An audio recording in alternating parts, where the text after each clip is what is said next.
Shambhu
Omkar Shambhu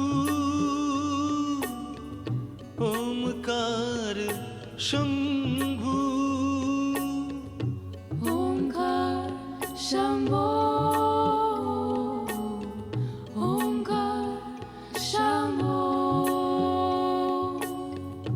Omkar Shambhu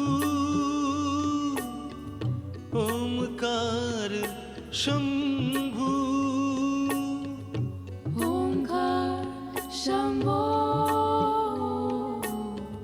Onkar Shambho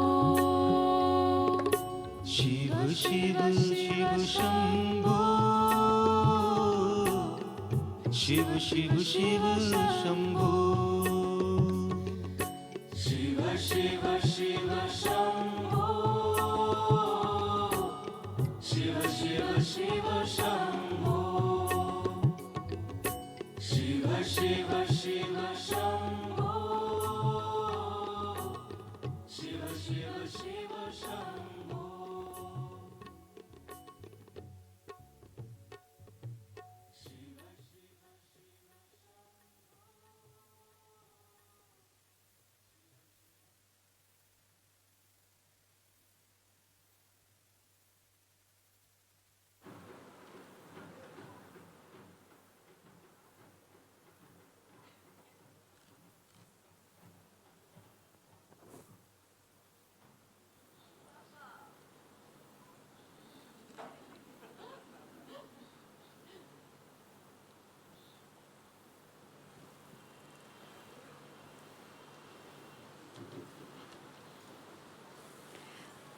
Let's have a very, very big and heartfelt round of applause as a welcome for our beloved, beloved Mooji.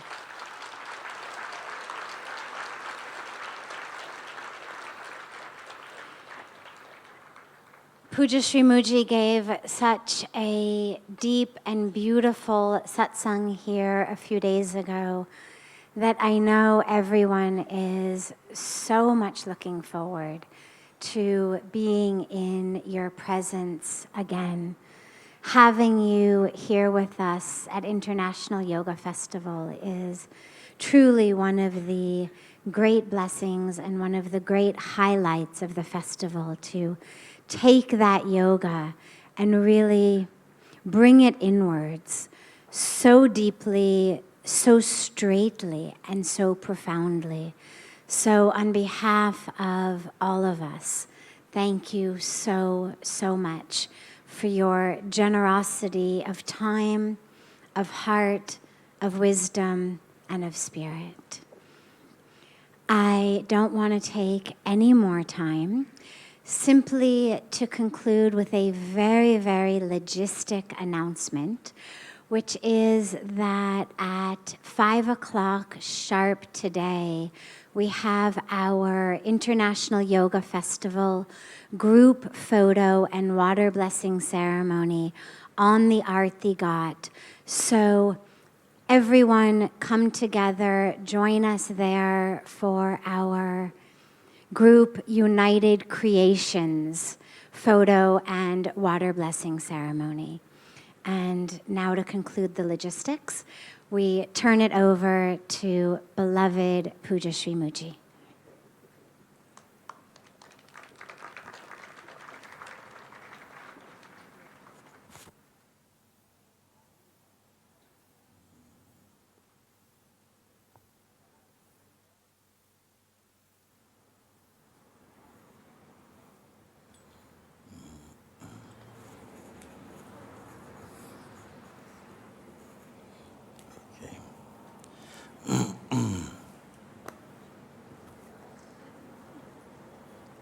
Om. Namaste. Welcome everyone to Satsang today here in this beautiful setting along the banks of Ganga. And I'd also like to welcome all those who are joining us today via broadcasting. And I'm very happy for this service because we know that there are many beings around the world who really deeply enjoy being in satsang and to feel as though they are participating. Well, they are, not feel as though, but they feel they are here with us as we participate together in real time, so that they don't have to just watch it later. They're actually watching in real time with us here in Rishikesh. So big welcome to all of you. And the last time I was here, a few days ago, I had a chance to meet many of you and to hear some of the questions that are of concern to people who are somewhere within their journey towards, I would like to call it self-realization.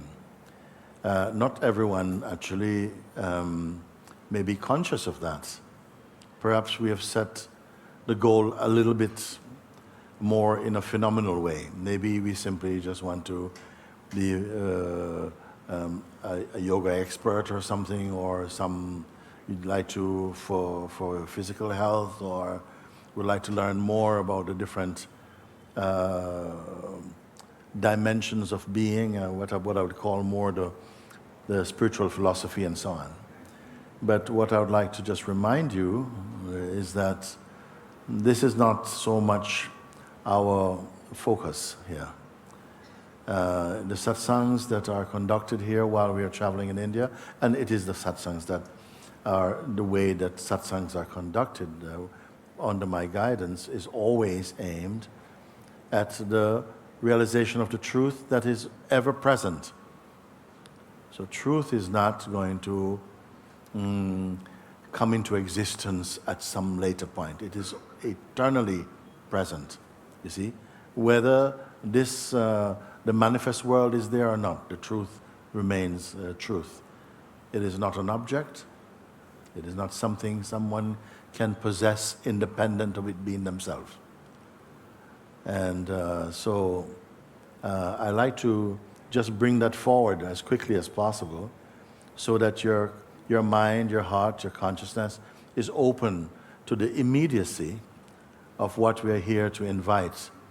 That I would prefer that our questions are coming from those who really would love to experience from the place of their completeness rather than merely from the position of the person.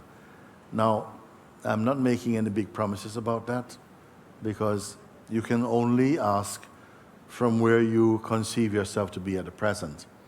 And even though in my own heart I see you as the self, in practical life we demonstrate that we are not aware of ourselves in that profound way, but most people are only aware of themselves at the body-mind level. We really feel that the fact of our being is residing in our person, in our personalities, and the sense of personhood. And I'm wanting to demonstrate with your cooperation that you are much more than that. Much more than that, that this body is a time body, or you may call a mortal body, but the immortal being is inside it. And but this immortal being, in order to taste experiencing diversity and so on, it created this body. And somehow all beings were compelled to identify with the body, which is merely the instrument that consciousness needs in order to taste experiencing. We are compelled to identify with the body for a time, believe we are the body, and the conditioning that arose around our bodily existence, and to take that to be what we are. It is part of what we are, but it is such a severe limitation on what consciousness is in its fullness that I have to say that we are really just on the surface of consciousness when we're experiencing consciousness through the mode of a person. You see? The personal form of consciousness is a very inhibited form, largely, selfish, insecure on so many levels. And we can understand why, because if you believe you're the body, you know that the body will come to an end at some point. So there's a subtle, I would say, trauma that is embedded in the mind of the human experience of consciousness, which I hope you will come to not just know of intellectually, but experience maybe something today in the short time that we have. I'm very optimistic, you see, in the short time that we have, that somehow something, some deeper understanding, some deeper experience will help you to at least to whet your appetite to go more deeply into the potential and possibilities of yourself as consciousness. So thank you for just allowing me to say that, because I have to really just set the space for what we are here to invite you into. I'm very open to accept your questions now, and so anyone who want to come, somebody, could I start with you? I'll start with you, I'll come to you, lady. Please come. Is there another microphone also available, or is just this one? Very good.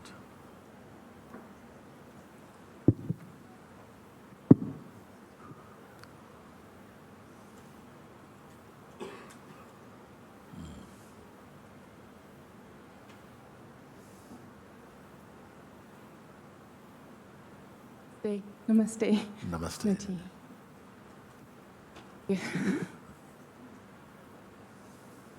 I've been following your pointings. Ah, okay. Sorry, can you hear at the back? Yes. How far back? Ah, it's good. Okay. I've been following your pointings, and I see there's this oscillation between the one who is seeking and wanting to find something, and that is seen, even the subtlest sense of trying to find something within myself, any sense of turning within or looking without, or any sense of seeking is seen as a movement. So then this oscillates to a sense of wanting to surrender, feeling there's actually nothing I can do. There's nothing I can do. Yes. So this then transforms into a sense of wanting to surrender, which is perhaps a disguise for another sense of then finding something, seeking something through surrender.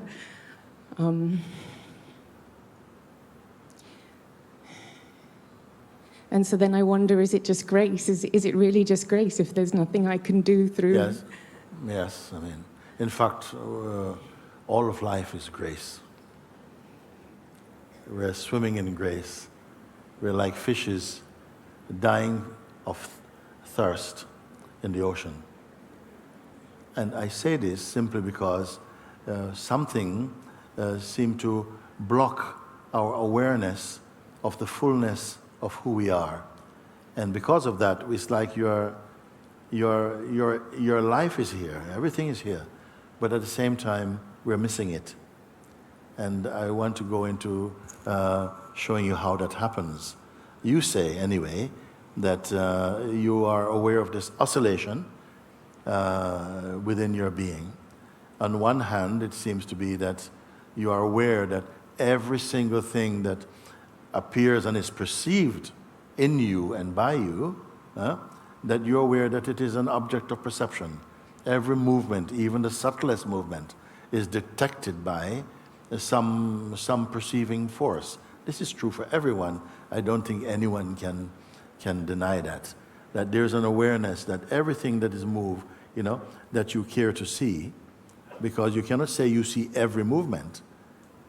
Some movements you cannot see, but every movement that has occurred to you, you have perceived them, whether it is in the form of a thought, feeling, some emotion, whether it is a creation of the imagination, or whether it is something really presented through memory. All of this is perceived. Everything is perceived. The dream is perceived, waking state is perceived, nausea is perceived, anxiety is perceived, intense seeking is perceived. You see? So that you've actually looked at that and say, well, I've perceived all of that. Then you shifted the thing and say, on the other extreme of the oscillation, I see that there's nothing I can do about what I'm seeing. There's nothing I can do. So then, feeling that there's nothing really I can do to change things, really, I feel the only thing I'm left with is to surrender, you see? Because at least to surrender. But something knows that even that perhaps is just coming because there's nothing I can do. So we want to take that further today and right now also. What is it that you mean when you say, I can perceive everything that arises in my mind, it is perceived. Otherwise, it does not exist. Until or unless the mind says something is here, then experientially it is not. If the mind does not detect it and say, this is like this, then it doesn't register in the consciousness. So everything you perceive through your mind is something that it is felt as an experience, and then it comes and goes. Every thought comes and then goes. Some thoughts come and they perish right there because they didn't have real contact with which is necessary for thinking. A thought cannot just think itself. A thought arises and must contact something, an interested party you may call the thinker. And with the thinker's interest, it proliferates into thinking. That's what we call thinking. So some thoughts, they as energy, potential, they come, and they didn't meet any interest. So they just dissipate right there. And you have no recollection that such a thing even happened. Perhaps hundreds of thousands of times in a day, thought energies arrive somehow, but they perish right there because you have no interest in them. You can only be disturbed or affected by something you have interest in.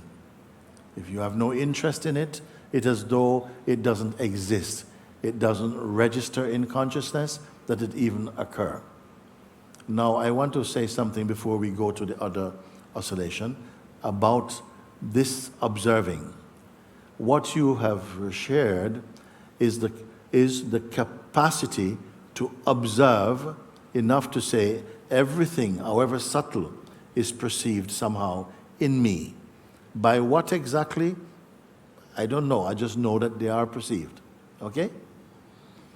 They are perceived, and somehow you say after, but there's nothing I can do about this. Otherwise, we go here. One thing you can say is that everything you can perceive, thought, time, the sense of time and change, however subtle, everything is perceived. Can we agree on this? Yeah. If everything that appears, even as an idea of about future or past, something imagined or something actual, everything is perceived. By what is perceived? Because every object of perception, every sensation is perceived to arise, to seem to be present for a while, and also to go. You cannot be any of that. Because if you are the thing which arises and goes, then when it goes, you will also be gone. But you are here to witness the arising, the sense of presence, and the departure of every thought, every feeling. You remain after. It's clear? Who are you? The perceiver of thoughts, the experiencer of experience. To whom do they occur? What perceives all? Even now, as you're standing here, you're aware of your presence being here. Maybe you're aware that you're not totally comfortable, maybe because so many people are behind you and talking. All this is arising in awareness, okay? Including the present feeling, perhaps of feeling a little bit uncomfortable or something. All of that is seen. That which is perceiving everything, please see if you can follow, because here is where many people feel they can't. That which is perceiving everything, outside and inside. Outside, on this side of the eyes, everything is perceivable. And behind the eyes, in the feeling, in the realm of thought and feeling and memory, that is also perceived, okay? Can that which perceive, can that itself be perceived? That is a very, if I can get you interested in this question, already we are fully into a very important discovering process. That which is perceiving, where is it placed? Where is it? Where is the perceiver to whom all the universe, the sense of time, present, past, the function of memory, the function of intellect, all of this reports to that perceiving principle? Okay? Where is the location of this perceiving? And can it itself be perceived? Is there a perceiver perceiving? Is there a perceiver perceiving? Because if there was a perceiver as an entity perceiving, then what is perceiving that perceiver? Can we just play with this for a moment or two? Because this is at the very root of the most profound discovering of what you may call spirituality. Because you will not end up with merely an intellectual answer. You have to come to an experiential discovery. Meaning you are going to discover who you are. That's a big thing to say. And you are going to prove it. And anyone else, because anyone in this room, within the orbit of my speaking, and you can hear me, you can ride on this inquiry yourself and come to the same recognition. Again, the question, if it is true that everything in your world, at least, that you call your knowledge, your experience from the past, memory, everything, even your ideas of the future, all of this is perceived, experienced or perceived, okay? That which is perceiving it, can that be known? Can it be recognized? Is it something tangible or intangible? And then you must look inside. Don't give me, I think. No, I don't want I thinks. The question is clear enough. It's present enough. And I'll tell you the answer, if there is one, is right where you are. You don't have to leave this space. It's not in the flowing Ganga. No, it's you. You have to produce this. This response must come from where? Must come from you. That which is perceiving your life, including your subtlest thoughts, feelings, emotions, memory, ideas about the future. That which is perceiving it, no? Including your mind, including some sensations which are so subtle, there are no names for them. they are perceived in you. That which is perceiving, can it itself be perceived? Can it be identified?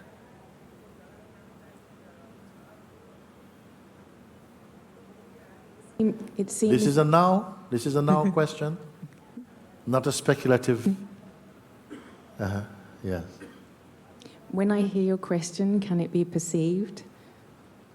That's when a subtle sense of trying to see something arises. I see that movement of some But- minor effort to try to see that. So even the minor effort to try and see that is perceived in that. Is it not true? Yes, yes. So even the minor effort to try and... how do you see the perceiver? Do you go... how is it perceived? Is there a perceiver as an entity? If there is perceiving, what is it that is perceiving? Is it something other than yourself? Are you yourself an object in front of the lens of perception? Or are you behind the lens of perception? Or beyond?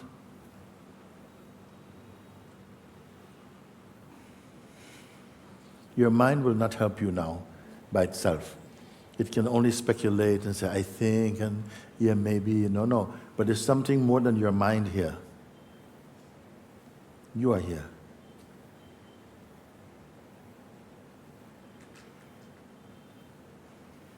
You come and people say, I want to know myself.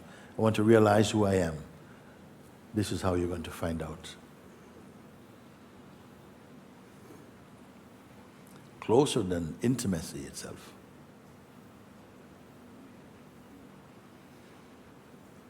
What's happening? If you're stuck? A little, and then there's some longing calling you from within to help me see. Or That is also perceived. Yeah. That is also perceived. By the same perceiving principle or whatever it is that's perceiving.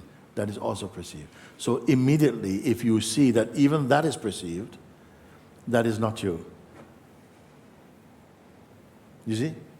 It is only a feeling, a very intimate feeling you're having, a very personal feeling, a very desperate feeling, a very urgent feeling.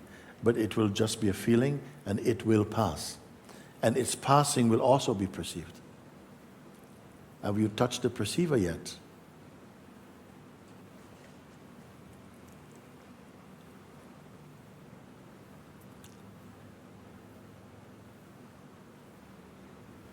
So where are we then?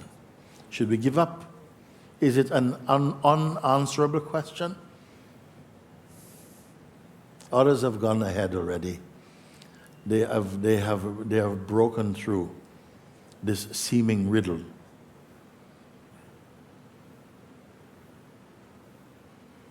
I give you another clue. I've been sharing this over and over. If you imagine a knife or something, a very sharp knife, it can cut many things, anything. It can cut. But however sharp it is, it cannot cut itself, isn't it? Why it cannot cut itself? Because it can only cut other. Itself is one whole. It cannot cut itself. Or a scale, as I said, that can weigh many objects, but it cannot weigh itself. Why it cannot weigh itself? It can only weigh other. In the same way, we are only ever perceiving other. Other. How do you perceive I? The sense I am is in everyone. It is there before even your name came. Before your given name was accepted, it was accepted by this principle, the feeling I am, I exist. Am means to be, exist. Who is the I that am? I'm going to give you a giveaway word. We call it consciousness. Consciousness, please listen, Consciousness is that which causes us to have the sense of knowing. It is the sentient principle by which we have the sense of knowing or perceiving. So even perceiving cannot happen without consciousness. Perceiving and consciousness are one. I bring you back to the question again. All are perceiving. Even if there's some restlessness in you, even if something feels uncomfortable with this question, that is also perceived.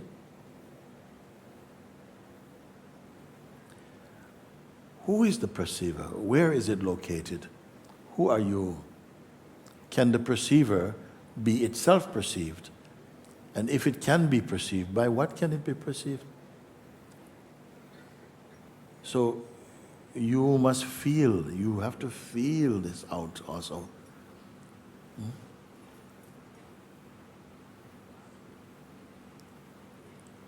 Can the perceiver be perceived?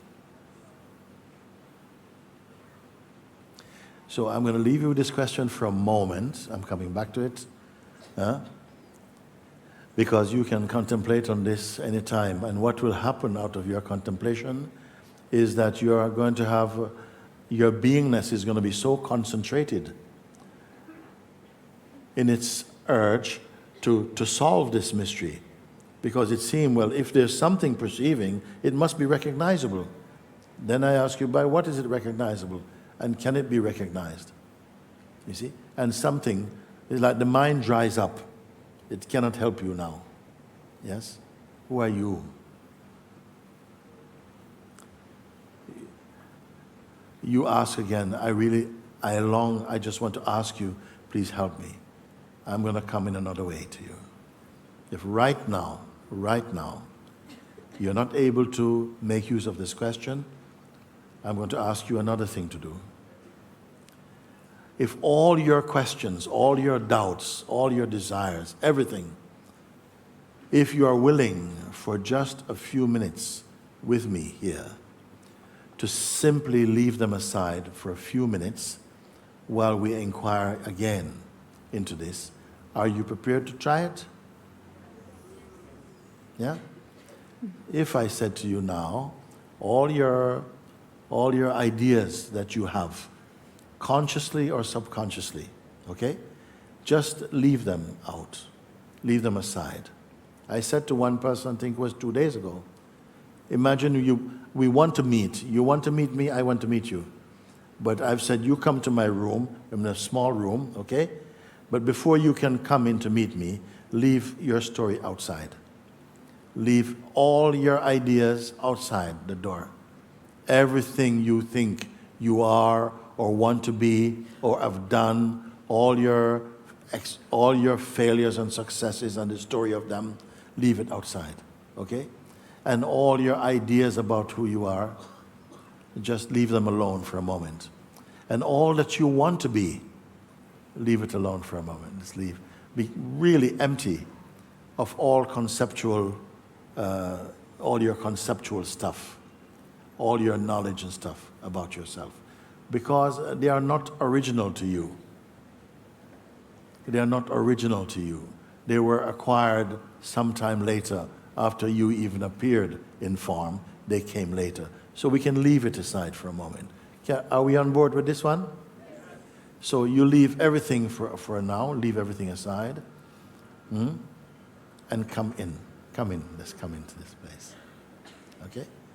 Now, here, without your references to your stories and what you did when you were 12 and how you did this, all this is out, including your sense I and its content, leave that alone. And don't pick up any new concepts for a moment. It's not going to be painful, by the way, I'll tell you. No? So you leave everything for a moment, everything, and don't touch, okay, now what's next? So just stop. Leave everything. I'm just going to give you a few moments just to allow that to settle in you.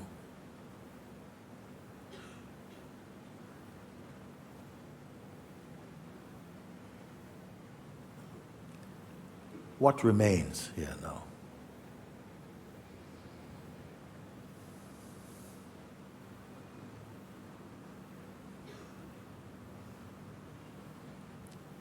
You are uncluttered now. Everything has been taken away for a moment. Don't worry, you can have them back soon if you want. But right now, you're empty of everything by your own will. Now, what remains? Have a feel and tell me, what remains now?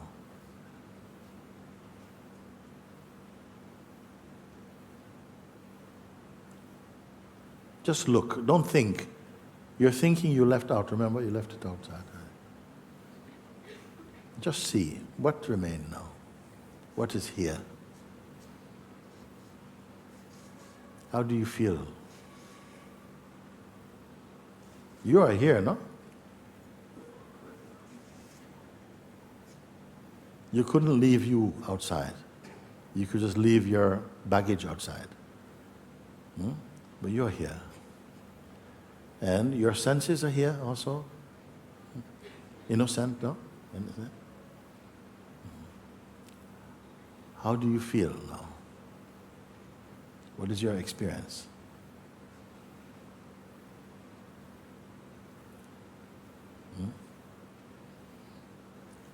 Don't make anything up. Don't go to imagination. We left that. We agreed we're going to leave that outside as well. What is imaginary, whatever you need to visualize, no, we're going to leave that out. Just your sober being. So please, you can say.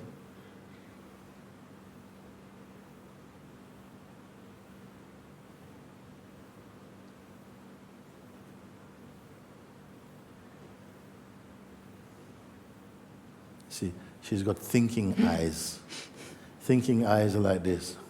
I was looking still. There's still a sense of something, looking for that thing which you're pointing to. I have told you now, forget about this.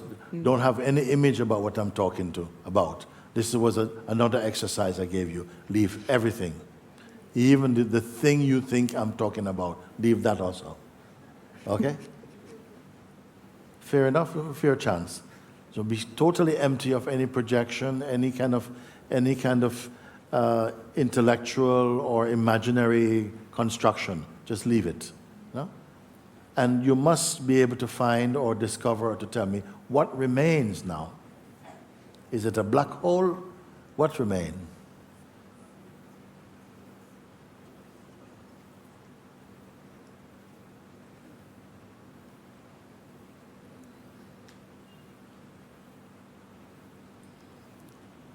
Is it experience to be too difficult? This too difficult question?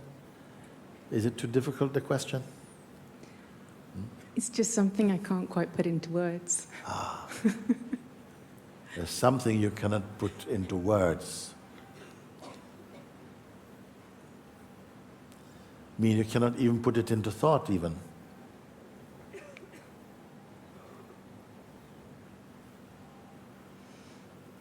How do you feel? Do you feel like you're missing something really important here? Is it a disappointing discovery? Huh? No. Keep being with it. Keep being in it. Just keep being with this, okay? Just be here, okay?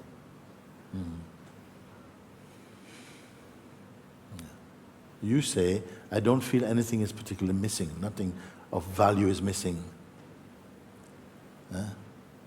You have any problems here? Only when the mind thinks it needs to find something, but that's seen. Yes. Yeah. Something say, else. Yeah.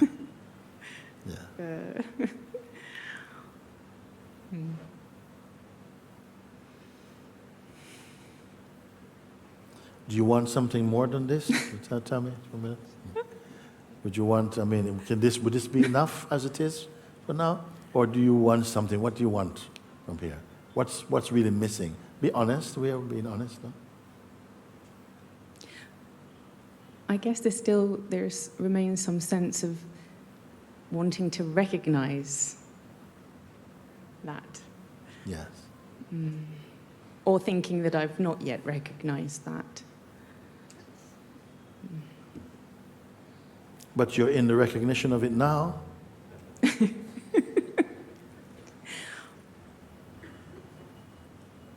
Can you try to describe it a little bit? Can it be described?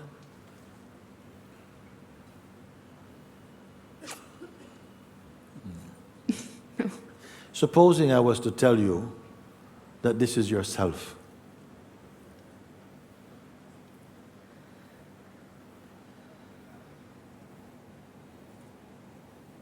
Supposing I was to take the risk and say, listen, guys, this is yourself.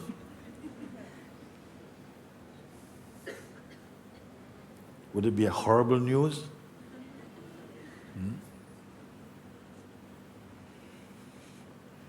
Okay, I take it back. I don't say it is yourself. Remember, from here, everything that is perceivable, every taste is perceived. Look in this, look in this. Where did this begin? Where could it possibly begin, this? Does it have a beginning? Where can it end, this? Where can it end? Does it have end?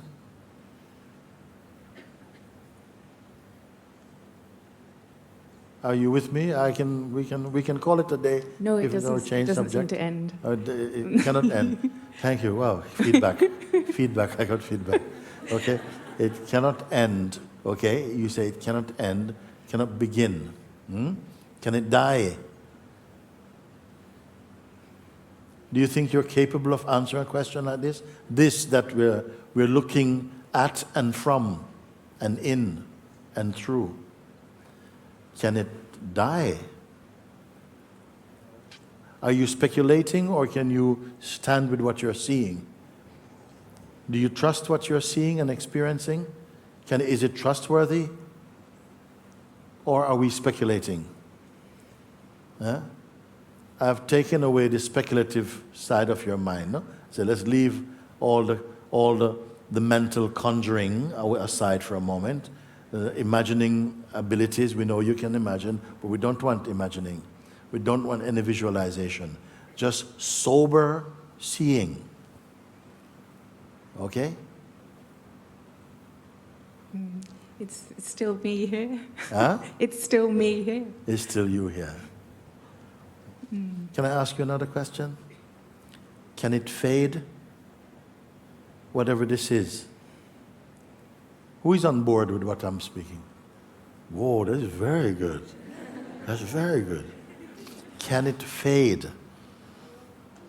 Meaning that it, okay, it's lunchtime. Okay, lunch. Oh, what happened to that thing? Oh, it's gone. Never mind. Can it fade? No. It's good. So then there's no need to look for anything. Are you asking, or are you... Are you asking, or are you affirming? If I'm here, then... Does it have a particular religion, this thing? No. Is it male or female? Does it have a color?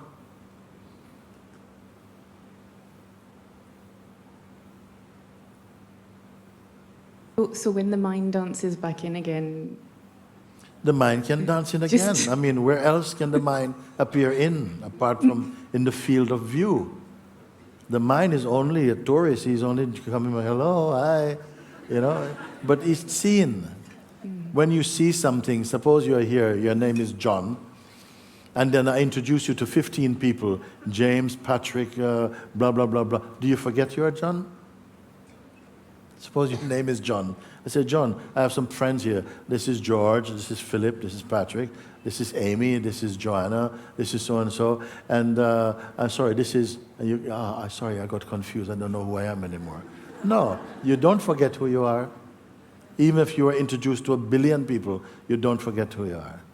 So if the mind comes in, can it make you forget that you are this? I said something, and I would like to share it with you because it's coming up now.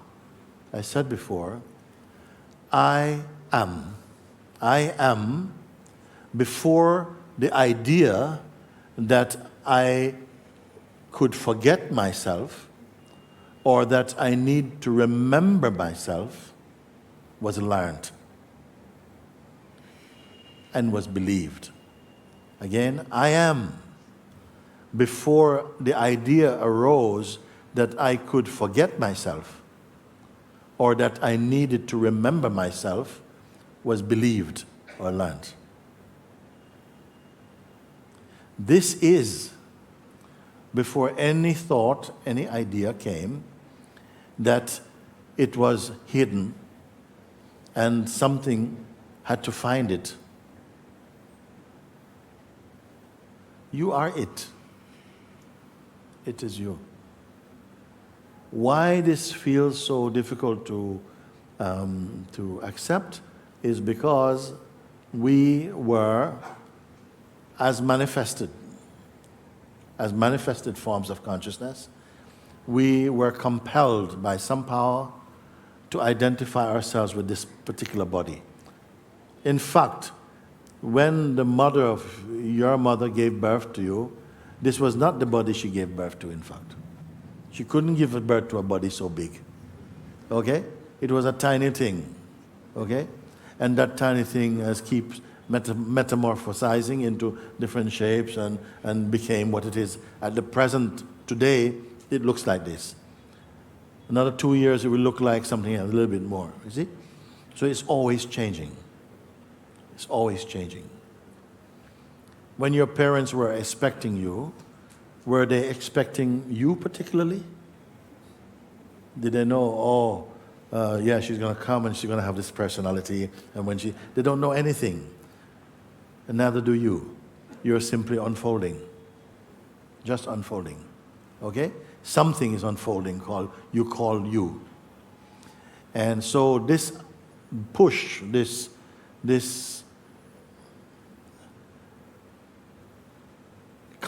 compulsion to identify with the body and with the conditioning that arose in the place where the body was born became an identity, a secondary identity called George or Susan or whatever it is named. But underneath the name George or Susan is I am consciousness. Actually, I is everybody's name. I is everybody's name. I am is everybody's name. And I am is also called a name of God. But nobody was christened by their parents as this child will be called I am.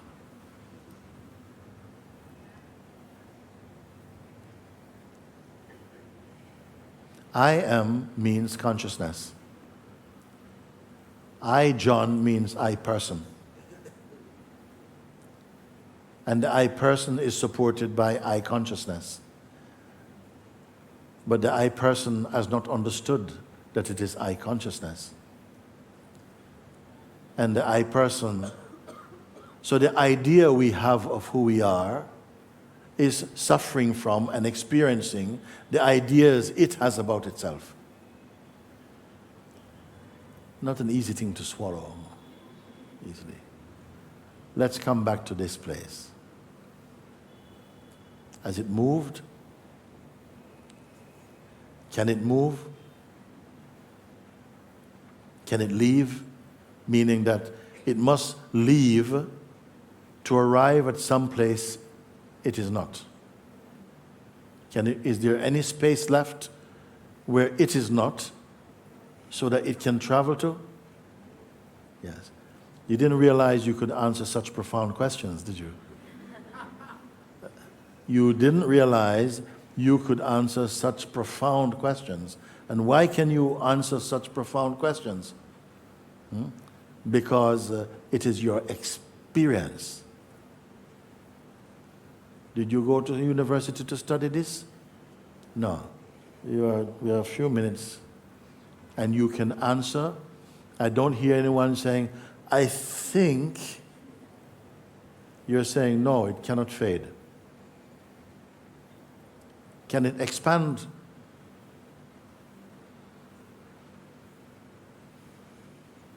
You're not ready for that question yet? There is sometimes a sense of expansion that appears within it. Okay, let me tell you where the expansion comes from. That which is, I call it, and many people call it, the absolute awareness, self. The principle of existence itself. It has no story, it is beyond quality, yet it is the source or the womb of all that manifest. Manifest means something has a shape, a form, a size. And sentient manifestation means it has a shape, form, size, and intelligence. It can think. That same what isness as manifested through what you may call consciousness, which is the dynamic aspect of itself. Have I gone too far, or I'm okay? I'm okay? Okay, good. So it manifests through this dynamic quality of itself, which is what I call the fluid consciousness. And through this consciousness comes the realm of knowing, of diversity, of duality, of multiplicity. It wanted to taste all the tastes of the manifest world. Okay? It is this consciousness that is announcing itself as the vibration, I am. I am is that. This I amness also, it is neither male nor female. It has no religion, has no belief system. It doesn't have a mindset. It is pure consciousness, but it's a dynamic consciousness. I say dynamic consciousness because this consciousness can further, where you may say, extend itself to the idea, I am this body, I am this person. It can take on that belief, and then it believes its ideas into reality. It may become experiential for it. So this is what we call a person. It is, spirituality means the shift from personhood to presence. From person to presence. It is, the person is still consciousness, but it is consciousness with lots of quality, lots of idiosyncrasies, lots of, it is a very, very chaotic realm. And for a while, the consciousness enjoys the sense of autonomy and privacy in that expression. But at a certain point, that expression is also compelled to evolve. And the evolution of the person is from person to presence. Presence, again, as I said, it is the pure consciousness, like the lens through which all things are seen. That is the aim of most forms of spirituality, is to get back to the place of the I amness. It is the pure place. Okay? How it does that? It must transcend the dream state whereby it believes it is a person. Just listen to me right now. Don't make any notes. You don't have to make any notes. Because when I show you again, when you see where you are and rest in what you are, it will confirm my words in you. Okay? So we don't have to treat it like we're in classroom or something. Just let me ramble on for a little bit, okay? So this consciousness, this dreaming itself as a person, has got to wake up. And you have heard the term wake up. Waking up is another name we call sometimes enlightenment or self-realization or moksha or liberation, whatever. Okay? That happens When the consciousness that believed itself to be merely a person come to realize that it is consciousness and that the person is only a mask or a dream it's having about itself. Let me just say this thing, okay? Let me give you in picture form, okay? Let's say there's a sense of the person, which I say becomes the presence. It's not like the person object, put over here, become presence. It's more like if you could imagine a snake. You can say the snake is, the head is in the garden, but the tail is still in the room. Can we give an example like this? So it's not completely safe yet. It's mostly out, but it's not completely out. Does that make sense? So don't start celebrating yet. The snake, the tail is still in the room, okay? So it has to come completely out. Let's say that this is a good snake now. This is a snake of consciousness. The person, there's no such thing as just a person by itself. It is a mixture of personalized thought combined mostly with consciousness. The more that it is in consciousness, the more beautiful the life becomes.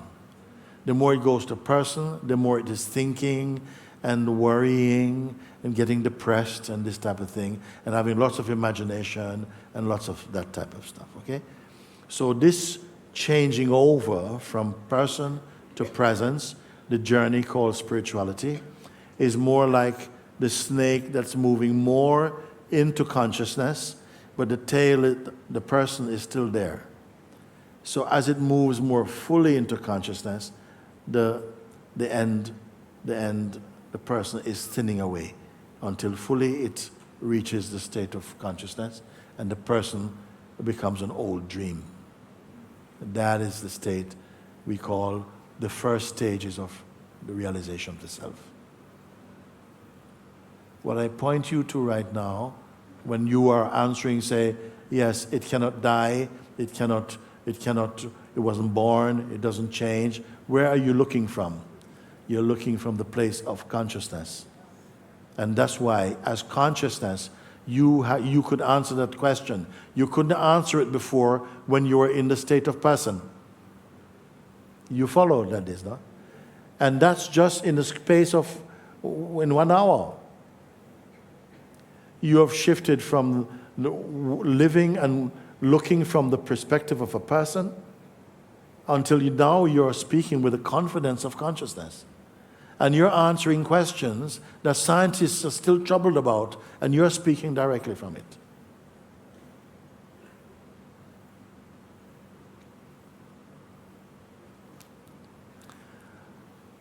What more do we have to do now? Nothing. Nothing.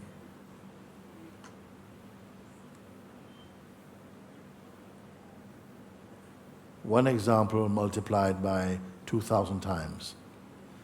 Is it possible?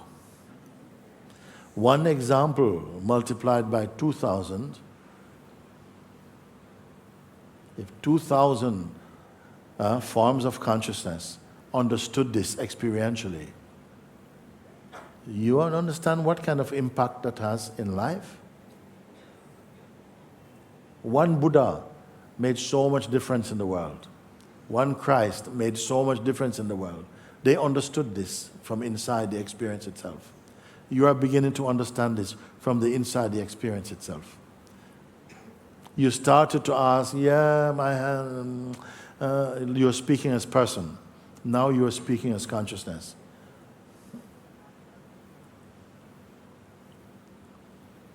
Too good to be true?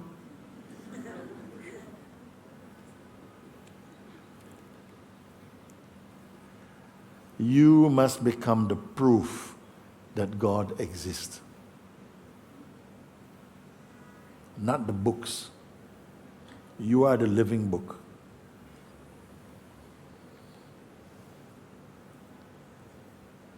And this book is the greatest book. All the pages are empty. Only the title is I am.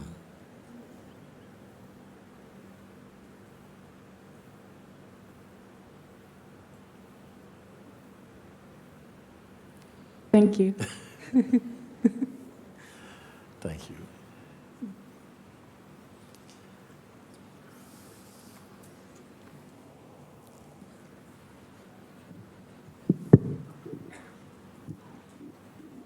Pranam. That was my question, which you had already answered it. Yes. But now there's the other question I have. There should not be any other question. Yeah. Actually, if you are smart, take this one, because in this realization, all the other questions are going to get answered. Okay. So Okay.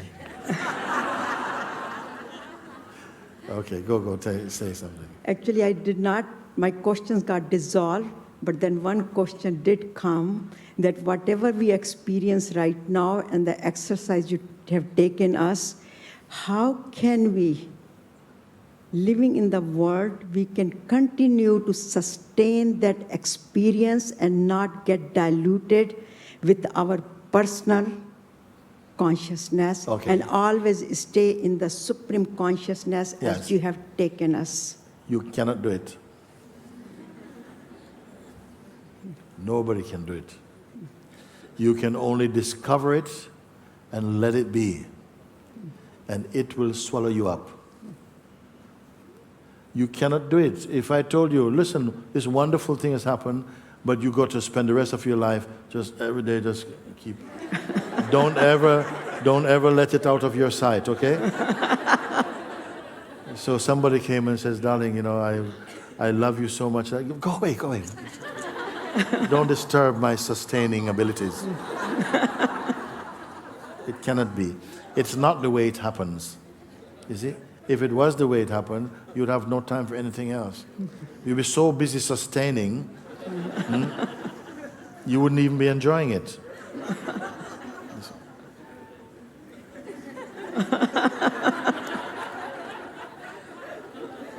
And everything in your world will become a distraction for you. You'd find that everything becomes a demon trying to take you out of this. It's not like that. What you have seen inside is.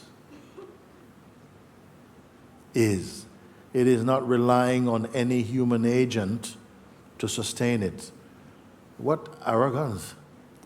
Not saying that it's meant like that, but it is how we think. It is the arrogance of the personalized, the sense of the person. It is what you are. But until now, you were thinking, I'm the person, and you know, how does the person sustain anything, actually? Hard work. Hard work. As you go, all you have to do is marinate in this introspection. And thank you. You don't even know who you're saying thank you to, but it's okay. Thank you.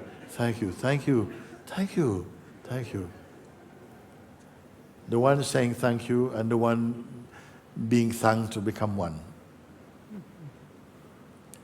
There's just a joy, a great gratitude replaces arrogance. So thank you. Just welcome. Then the prayers start to come, you see.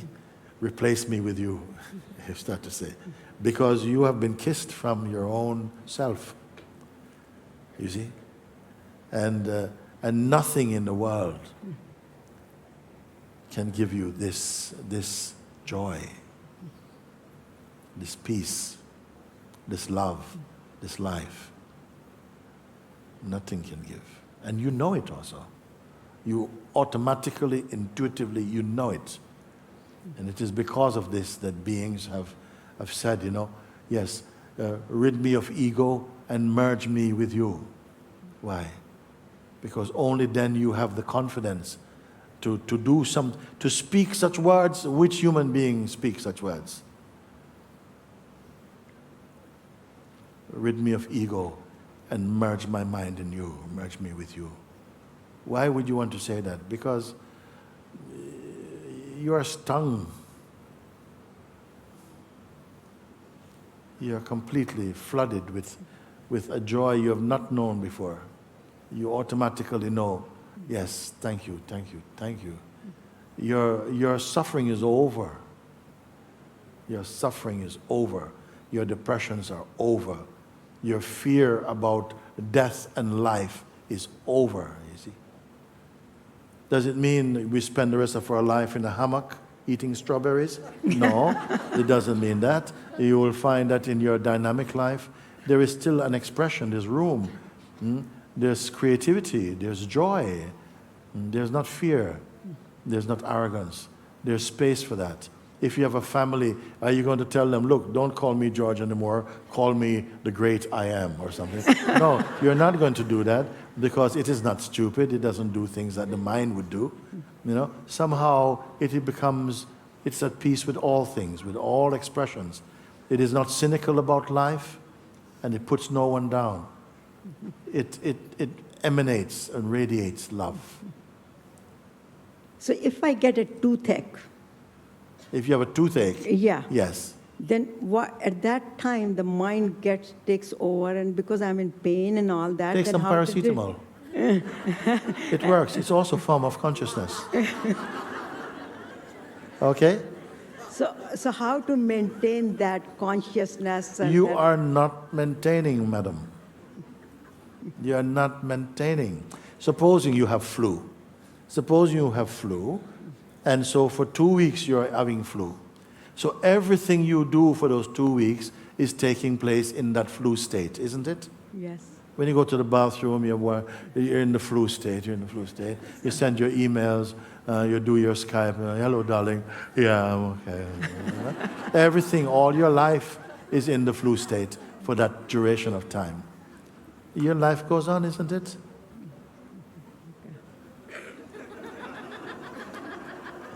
You are thinking with the whole regime, the whole mind. I said, but it's fine, but then when I have a headache, or what about if the bills come and I don't have the money? Well, wouldn't this beautiful God state just go? Like God says, you're broke, I don't want to be with you. No, it's not like that. It will teach you, even through your difficulties, how it is providing. It is the one. Life takes care of life, not you, not your mind. You see, the mind is learning a lot of strategies and maneuvers and tricks, how to. But life just flows. And we are getting the adventure of seeing is that you're learning each time you go to your mind, it's a weaker job. Leave it and trust and move with that intuitive recognition, trust, and you see. Because this is one of the things that human beings, we have lost contact with trusting the universe. We are very, very, suspicious. You don't trust. We always think that you must act now, and so many of our actions are premature. They're not appropriate to the needs of time, of what is. We're not on time. We're always too early for the wrong thing, and so you panic and you start to open your parachute too early. You're still in the plane. Bit of turbulence. Pulling the parachute. Some people pulling the parachute even when they're on the ground. This is craziness of mind. There's no need for any parachute. God is your parachute. Now, don't hear me wrong now. Don't be taking planes and jumping out without parachute. I'm simply saying that in the life you come to see, wait a second, were you a little bit more just present with yourself, life would have shown you, look, it takes care of that also. I'm standing here in front of you and saying these things. I'm here for a little while for you to test them out and to see if I'm wrong about them. Is it possible that you can take us for 5 minutes in that particular meditation where we can really get more out of it? She wants more absolute. She wants more of the absolute. You see.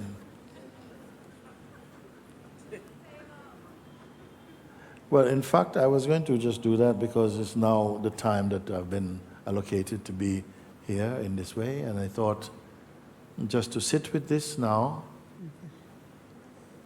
and you can sit down.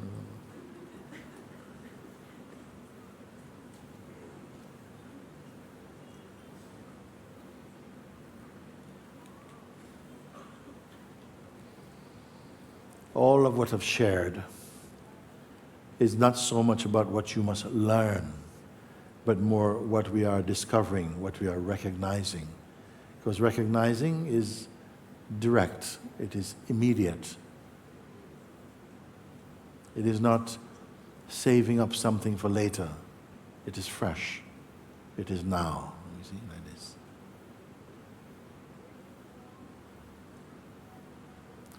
Only now really has real value and meaning. The past is gone. No? That's why it's called past. It's past. And the future, no one has ever experienced the future. It's just imaginings. Maybe you have a good friend, the best friend, your husband, all this, whatever. You never foresee it. You didn't plan it by your mind. Life unfolded. So you're here now, we're here. What do you know? You know that intuitively, without being taught, you know that you are. You know you exist. We may have not gone so deeply into that, but it will begin now in a more beautiful way. You know you exist. You know the feeling, I am. And you also know that perception is functioning. You're perceiving.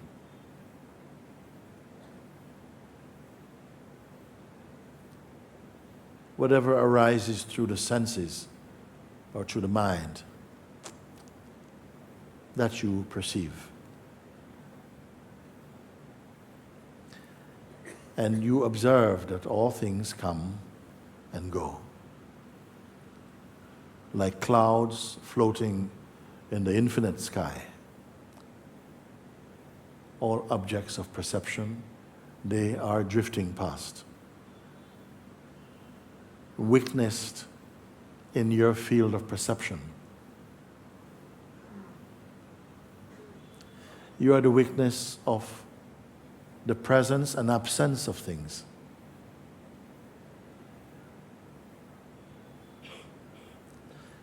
But not you personally. Now you have been shown and introduced to the dimension of being rather than dimension of doing. In the space of being, which you are now, just being,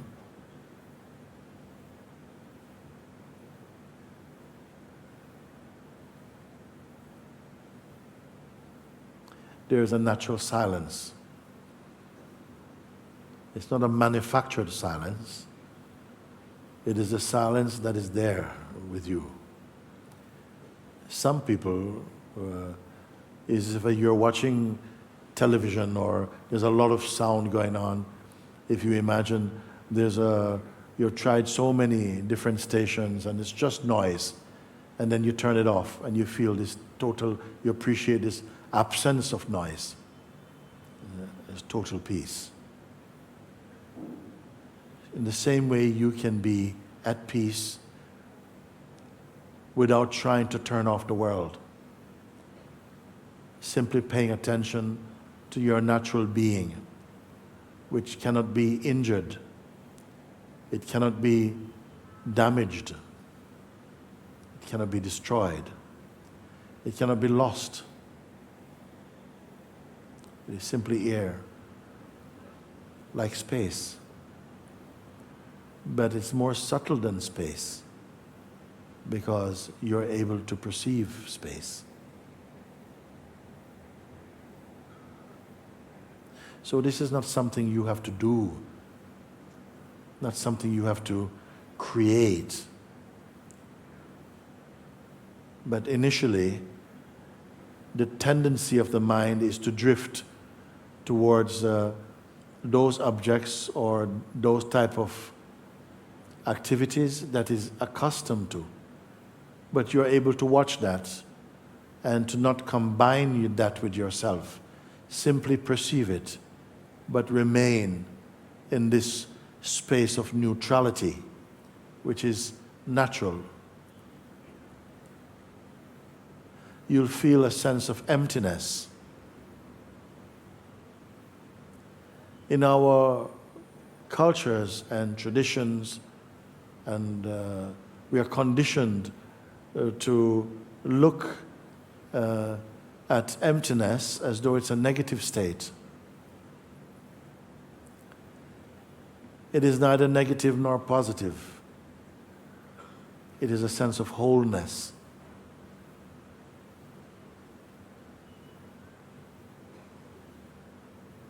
Let your mind stay in zero.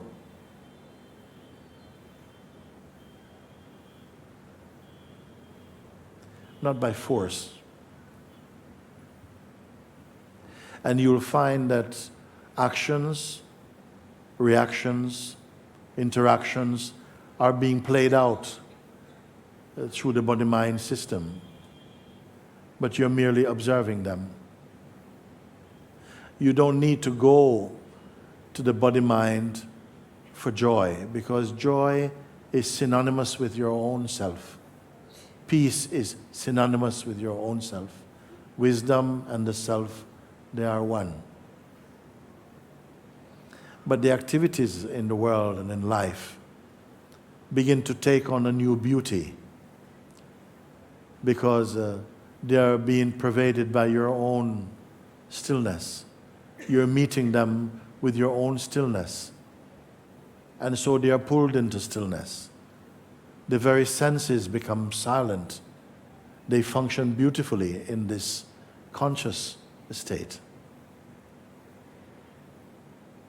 So just like you are now, you're simply here.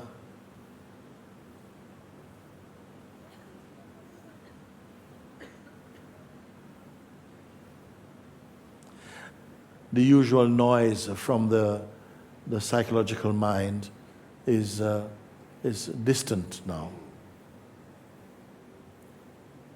It is like looking at the moon in daytime when the sun is also here. It becomes insignificant. In the same way, the personal mind becomes distant from you because you're in the height of your consciousness.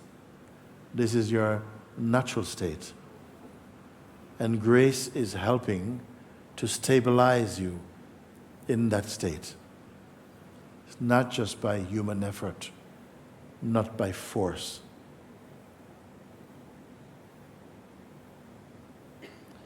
Just keep quiet. But you're not waiting. Just keep quiet. Move in your natural way. Do what you have to do. But keep your attention on the sense of being. It is so beautiful. Of all activities, it is non-intrusive. It promotes peace and silence, joy and lightness. So it will not be that I give you a task.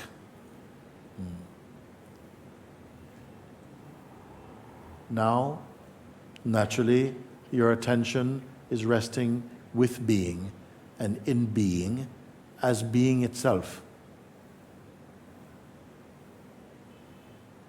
This is the natural joy that you are tasting now. You didn't make it up. There's no such thing as you having to keep it up. Just recognize, acknowledge, appreciate, love it, enjoy. Be it.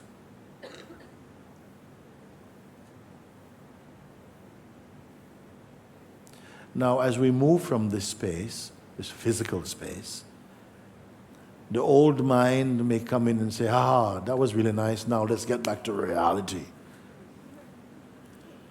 But that's just nonsense. You are reality. You are reality. And paying attention to your beingness, being one with it, this is true self-respect. Just to stay with it. Continue to move as you do and to do what you must. There's no friction. They're not exclusive states. You'll find, in the same way I gave the example of being in the flu state and still moving in your life, your beingness is not a flu state. It is total being. And it is in the realm of the beingness that you will experience greater expansion of consciousness, like this. There is no expansion of the absolute. Gradually, as the mind stabilizes in the being, it loves to be. And there's no more the sense of mind and being. They become one. Outwardly, vocally, you may speak of them as though they're two. But internally, they exist in a state of oneness and serenity within your being. When the time comes, you may begin to recognize that even the beautiful state of beingness itself is observed and observable. When that time comes, when even the beingness becomes observable, it is watched from the unspeakable place, from the unborn, the imperishable, the everlasting, the timeless, the limitless one. But I have nothing more to say about that. It is enough for me today that so many people grasp experientially the sense of being. You did not create, so you don't have to sustain. Your love will keep you there. Your appreciation of your inner state will keep you there. That itself is devotion.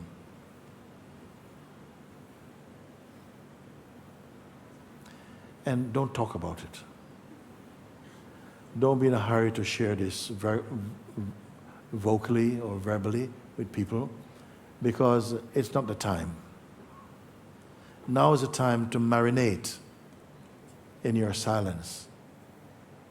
This is to be in the joy of your being. If somebody comes and says, "Hey, what's up? You look kind of out of it," don't be disturbed. The mind will come to test you. It will say, "Oh, what's happened to you? Are you feeling a bit down?" It's just a test. You're in the height of your joy, and people will say, "You look a bit poorly." Don't worry about this. It's only words. They're nothing at all. You continue like this. Continue like this.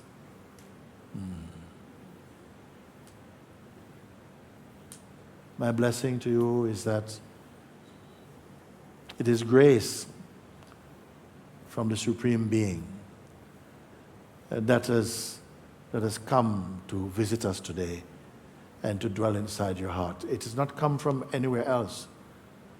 Strangers come from outside. The Lord arises within.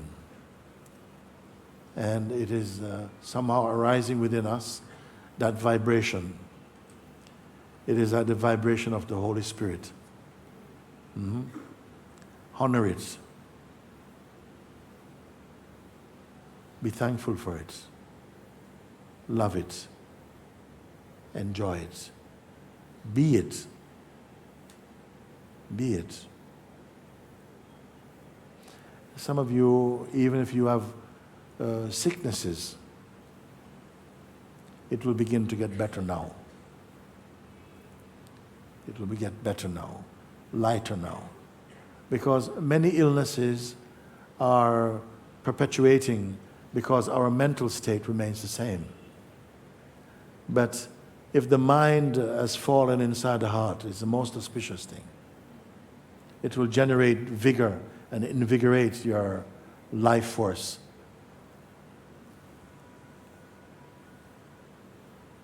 So move in this beautiful synchronicity. And those of you who feel that I have to go more deeply into this, then may you come to the full realization of the self in the heart and be timelessly happy. May it be so much like this that those who meet you on the path of life, become so inspired by your presence, by your light and peace, your silence and openness, that they themselves feel compelled to search within themselves to find the light they see in you.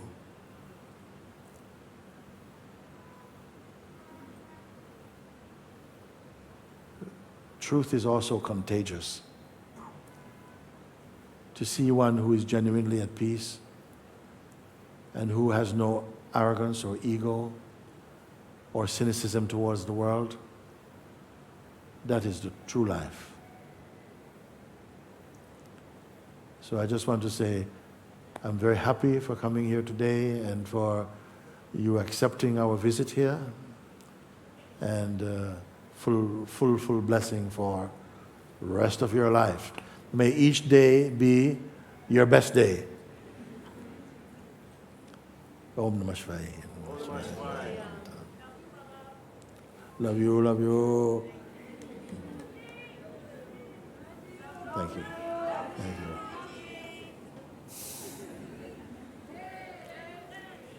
Thank you, thank you, thank you. Very good.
I'm just reminded to say that,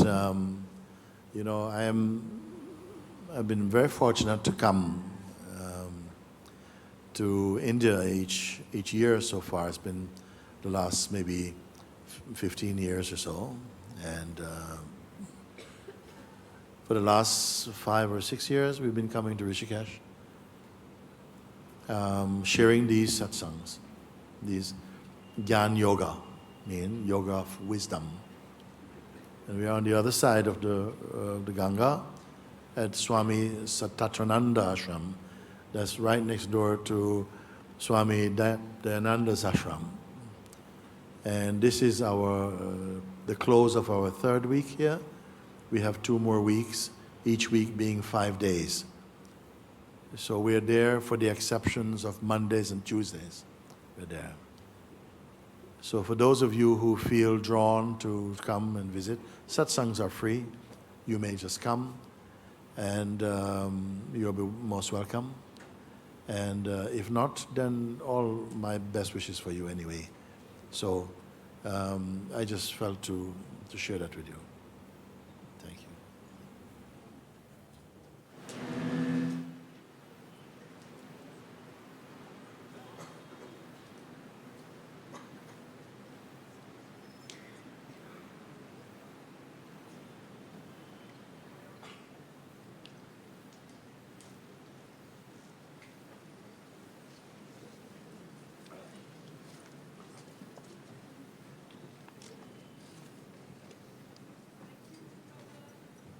Thank you. Thank you.